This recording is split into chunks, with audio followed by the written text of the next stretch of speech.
The Braves return home for a short two-game interleague series against the Mariners. Outfielder Justin Upton could be the X-factor in this series. He's batting .400 at home this season, and the Braves really could appreciate some offensive contributions by him. Reporting at Turner Field, Greg Praver, 11 Alive News. The Owls begin practicing at Stillwell Stadium tomorrow in preparation for their best-of-3 game series at Louisville this weekend.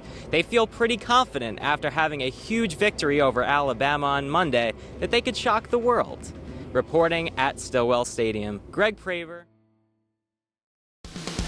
What percentage of the participants are first-timers? I would say about 50.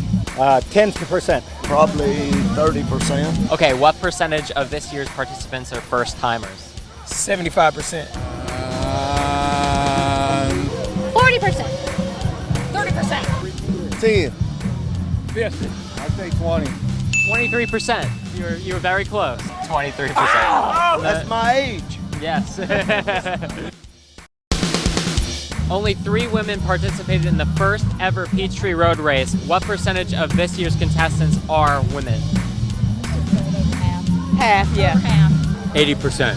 75. 50. 30. 54%. Okay. So very good job. How many volunteers does it take to make this event happen? Over 10,000. 5,000. 7,000. How many volunteers does it take to make this event happen? 3,400. 3,400. You're halfway there. I was half, but yeah. You got it. They said 900 at the start. She's an Atlanta Track Club ambassador, so she cheated. After completing the 3rd day of minicamp, the Atlanta Falcons have a month of break time before they begin training camp. Quarterback Matt Ryan doesn't think so.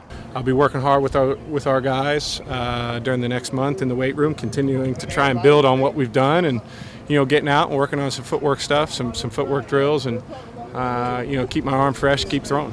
Like Ryan, Coach Mike Smith expects his players to hit the weight room during the month off.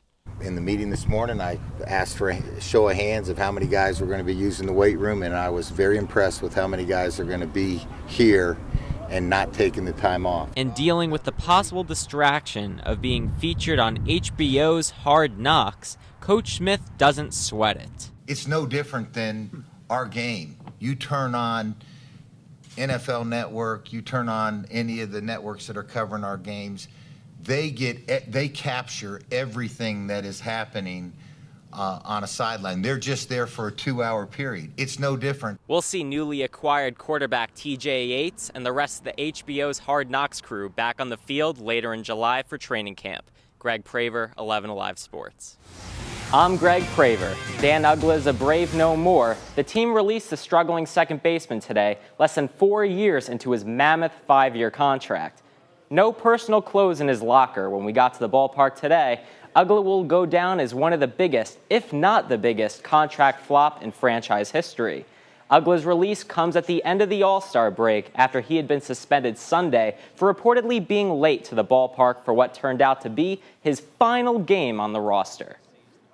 It's obviously a tough day for obviously me and not only for all these teammates in here. He was beloved by everybody in this clubhouse. He's, I think everybody will say, it's probably one of our favorite teammates, and he's definitely going to be missed in this clubhouse.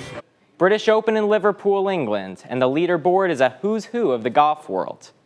Second round, the day started with Tiger Woods in the mix, not so much after he triple bogeyed 17th. Barely made the cut at +2. All eyes on Rory McIlroy. He was the leader at 6 under going into today, shot another 6 under today. Beautiful tee shot on the 15th. He has a 4-stroke lead over Dustin Johnson. We will be right back with more after this. Some of the abilities that the Braves did over the weekend that you'd like to see them keep going? Well, I think situational hitting, I think we did a nice job. And what I mean by that is we had some situations, we went on third base in the infield back, and we put the ball in play and got the run in. We also hit the ball in the air and got some sac flies. We didn't strike out. 30 wheelchair athletes from around the world traveled to Cedartown, Georgia to compete in its annual 5K race. Dave Grove, the organizing committee chairman of the race, says that this is a unique event. So we've had athletes from all continents except for Antarctica have raced here. For winner Tatiana McFadden, it sure was fast. She broke the course record. It was a great race. Cedartown is one of the best races that we have all year, and it's fun and it's fast. For the men, Josh George came out victorious. That is a tough 5K. You're working hard from the gun to the finish line. But more important than the race, it's a community-wide event, one that brings neighbors and families together. In Cedartown, Greg Praver, 11 Alive Sports. I got the chance to speak to some Atlanta Silverbacks players after today's practice, and they told me that their previous victory over Real Salt Lake has boosted their confidence going into Tuesday's match against Colorado Rapids. Greg Praver, 11 Alive Sports. Fans will be able to see Big John Isner on Wednesday for the first time in the main draw.